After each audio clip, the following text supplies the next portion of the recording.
கை வலிக்க கஷ்டப்பட்டு மாவு பிசையவும் வேண்டாம், தேய்க்கவும் வேண்டாம். ரொம்ப சுலபமாக இப்படியும் செய்யலாமா? ரொம்பவே புதுமையான முறையில் அருமையான ரெசிபிங்க. Hi friends, welcome to Chennai food. இந்த ரெசிபியை நான் எப்படி செய்கிறேன் நீங்களே பாருங்கள் வாங்க. ஸ்டவ் ஆன் பண்ணிவிட்டு ஸ்டவ்வில் கடாய் வச்சுருக்கேங்க. கடாய் நல்லா ஹீட் ஆகிடுச்சு. 2 டேபிள் ஸ்பூன் அளவுக்கு எண்ணெய் சேர்த்துக்கலாம்.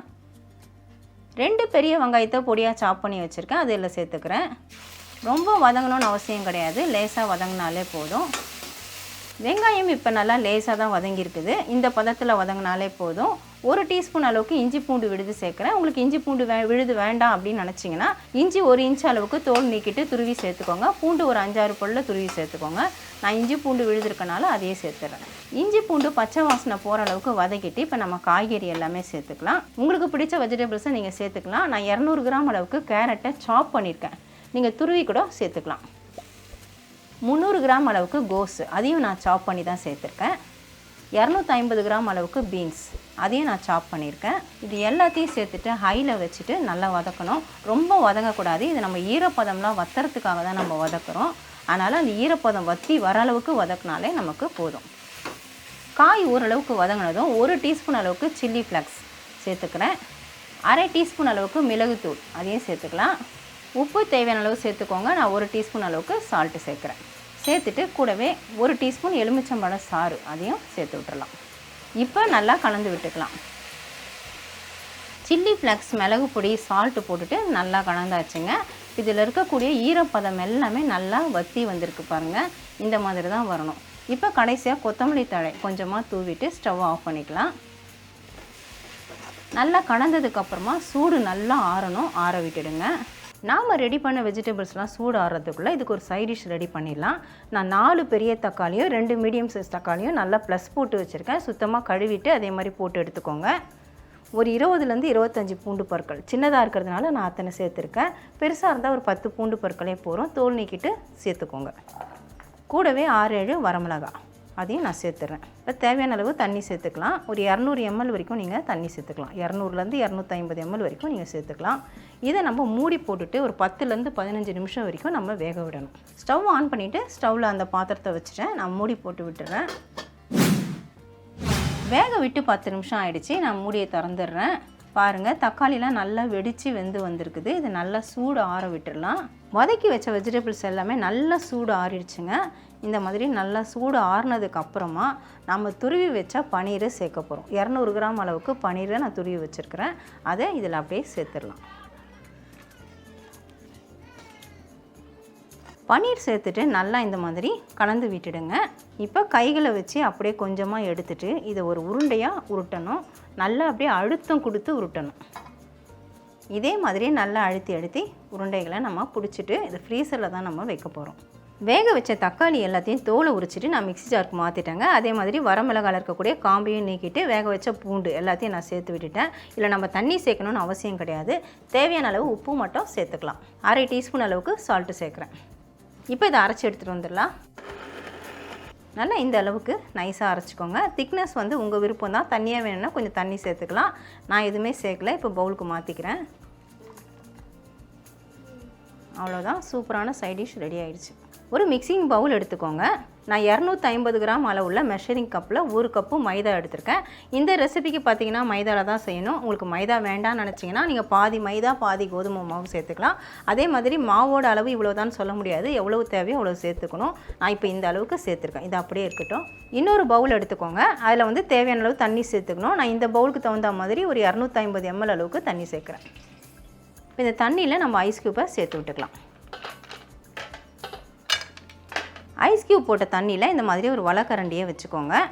நாம் ஃப்ரீசரில் பால்ஸை வச்சுருந்தோம். கிட்டத்தட்ட ஒரு 30 நிமிஷம் தான் நான் வச்சுருந்தேன். இப்போ அந்த பால்ஸையும் நம்ம எடுத்தாச்சு. கூடவே நம்ம ரெடி பண்ண இந்த மாவு, இப்போ நம்ம இதிலேருந்து ஒரு உருண்டை எடுத்து இந்த கரண்டியில் போடணும். அதுக்கு முன்னாடி ஃபஸ்ட்டு நம்ம இந்த மாவில் பிரட்டணும். இந்த மாதிரி மாவில் போட்டு பிரட்டிடுங்க. பிரட்டினோடனே ஓரளவுக்கு கோட் ஆகிடும்.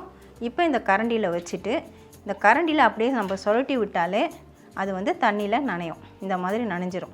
நனைஞ்சதுக்கப்புறமா இதை மறுபடியும் நம்ம மாவில் போடணும். போட்டுட்டு மறுபடியும் பிரட்டணும். கிட்டத்தட்ட 3 வாட்டி நம்ம மாவில் கோட் பண்ணுற மாதிரி இருக்கும். இப்போ நான் 2வது வாட்டி கோட் பண்ணுறேன். பாருங்கள், மறுபடியும் ஐஸ் வாட்டர் 2 வாட்டி ஐஸ் வாட்டரில் நம்ம போடுற மாதிரி இருக்கும். நம்ம கைகளை வைக்காமல் இப்படியே கூட உருட்டி உருட்டி விட்டு நம்ம எடுக்கலாம். நான் உங்களுக்காக கையில் வச்சு எடுத்து காமிச்சிட்ருக்கேன். இப்போ மறுபடியும் மாவில் போடணும். இப்போ நம்ம 3வது வாட்டி மாவில் போடுறோம். அதனால் இப்படியே நம்ம உருட்டி விடலாம். இந்த மாவுலேயே நீங்கள் அப்படியே பிரட்டி விட்டிங்கன்னா அதுவே வந்து கோட் ஆகிக்கும். நம்ம கை கூட வைக்கணுன்ட்டு அவசியம் கிடையாது. பாருங்கள், சூப்பராக மாவு கோட் ஆகிடுச்சு.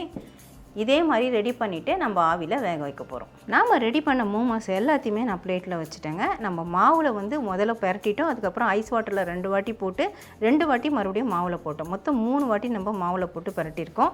நான் வாழையில் போட்டிருக்கனால தட்டில் எண்ணெய் தடவலை. நீங்கள் வாழையில் போடலைன்னா தடவிக்கோங்க. மேலே மட்டும் லைட்டாக நம்ம எண்ணெய் அப்படியே ப்ரஷில் வச்சு விட்ருங்க. ஏன்னா மாவு ட்ரையாக இருக்கனால கொஞ்சம் எண்ணெய் மட்டும் லைட்டாக அப்ளை பண்ணி விட்டால் போதும். வேக வைக்கிறதுக்காக ஸ்டவ்வில் இட்லி பாத்திரம் வச்சுருக்கேங்க. 3 டம்ளர் அளவுக்கு தண்ணி ஊற்றி வச்சுருக்கேன். நான் ஸ்டீமர் பிளேட்டில் 3 பால்ஸ் வச்சுருந்தேன். அதை உள்ளே வச்சுடுறேன். அதுலேயும் நான் வாழையில போட்டிருக்கேன். அடுத்ததாக 7 பால்ஸை நான் இந்த குழியில் வச்சுருக்கேன். இப்போ மூடி போட்டுடலாம். ஹை ஃப்ளேமில் வச்சுட்டு 10 நிமிஷம் வேக விட்டுட்டு ஸ்டவ் ஆஃப் பண்ணிக்கோங்க. ஹை ஃப்ளேமில் வச்சுட்டு 10 நிமிஷம் வேக விட்டுட்டு நான் ஸ்டவ் ஆஃப் பண்ணிட்டேங்க. இப்போ மூடியை ஓப்பன் பண்ணி பார்க்கலாம். பாருங்கள், சூப்பராக தயாராகிருக்குது. கொஞ்சம் சூடு ஆற விட்டு நம்ம பிளேட்டுக்கு மாற்றலாம். அவ்வளவுதான் ஃப்ரெண்ட்ஸ், அருமையான மோமோஸ் தயாராகிடுச்சு. கூடவே நம்ம சட்னியும் அரைச்சிட்டோம். டேஸ்ட் அவ்வளோ அருமையாக இருக்கும். நார்மலாக நம்ம கஷ்டப்பட்டு மாவை பிசைஞ்சி தேய்ச்சி அதுக்கப்புறமா அதை நம்ம ஃபோல்டிங் பண்ணுவோம் பலவிதமான டிசைன்ஸில். அதெல்லாம் செய்யாமல் ரொம்ப சுலபமான மெத்தடுங்க இது. நம்ம மாவு பிசையவும் வேண்டாம், தேய்க்கவும் வேண்டாம். இந்த மாதிரி நம்ம ஃப்ரீசரில் வச்சுட்டு கொஞ்சம் ஐஸ் வாட்டர்லேயும் அப்புறம் மாவுலேயும் போட்டு பெரட்டி எடுத்தாலே போதும். நமக்கு நல்ல மெலிசான லேயர் நமக்கு கிடைக்கும். நான் இப்போ பிளேட்டுக்கு மாற்றிருக்கேன். எப்படி இருக்குன்னு நீங்களே பாருங்கள். நல்ல டிரான்ஸ்பரண்ட்டாக தெரியுது பாருங்கள் உள்ளே இருக்கிற அந்த வெஜிடபிள்ஸ் எல்லாம். இப்போ நான் பிக்கிறேன் பாருங்கள். அவ்வளோ சாஃப்டாக பிக்க வரும் நமக்கு. பாருங்கள், உள்ளே இருக்கிற ஸ்டஃபிங் தான் இதில் அதிகமாக இருக்கும். லேயர் ரொம்ப ரொம்ப குறைவாக இருக்கும். சூப்பராக இருக்குது பாருங்கள். இதிலேருந்து கொஞ்சமாக பிச்சு நான் உங்களுக்கு சாப்பிட்டு காட்டுறேன். நம்ம மாவில் பிரட்டினதுனால தான் நமக்கு இந்த லேயர் கிடச்சிது. இதையே வந்து நம்ம திரட்டி செஞ்சால் கூட இவ்வளோ மெலிசான லேயர் நமக்கு கிடைக்காது. இன்னும் இந்த சட்னியோடு சாப்பிடும்போது இன்னும் கேட்கவே வேண்டாம். வாயில் வச்சதுமே வழுக்கிட்டு போயிடுச்சுங்க. நம்ம மாவில் போட்டு பரட்டி செஞ்சதுனால அந்த லேயர் வந்து அவ்வளோ மெலிசாக சாஃப்டாக இருக்குது. அந்த ஸ்டஃபிங் தான் நமக்கு அதிகமாக இருக்குது. அந்த ஸ்டஃபிங் மட்டும் தான் கொஞ்சம் அப்படி கடித்து சாப்பிட்ற மாதிரி இருக்கும். அதையும் நம்ம ஏற்கனவே 50% வதக்கிட்டோம். அதுக்கப்புறம் ஆவிலையும் வேக வச்சிட்டோம். டேஸ்ட் அவ்வளோ அருமையாக அல்டிமேட்டாக இருக்குதுங்க. இது வரைக்கும் நீங்கள் மோமோஸ் இந்த மெத்தடில் ட்ரை பண்ணனா கண்டிப்பாக ட்ரை பண்ணி பார்க்கலாம். நம்ம கடையில் போய்ட்டும் வாங்க வேண்டாங்க. கஷ்டப்பட்டு மாவு பிசைஞ்சும் செய்ய வேண்டாம். இந்த மெத்தடில் செஞ்சிங்கன்னா ரொம்ப ரொம்ப சுலபமாக இருக்கும். கண்டிப்பாக நீங்களும் ட்ரை பண்ணி பாருங்கள் ஃப்ரெண்ட்ஸ். ட்ரை பண்ணி பார்த்துட்டு எப்படி இருந்து எனக்கு கமெண்ட் பண்ணுங்கள். மறக்காமல் நம்ம சேனலை சப்ஸ்கிரைப் பண்ணிக்கோங்க, லைக் அண்ட் ஷேர் பண்ணுங்கள். இதோட இந்த வீடியோவை நான் முடிச்சுக்கிறேன். மறுபடியும் இன்னொரு வீடியோவில் உங்களை சந்திக்கிறேன். By guys. Bye bye.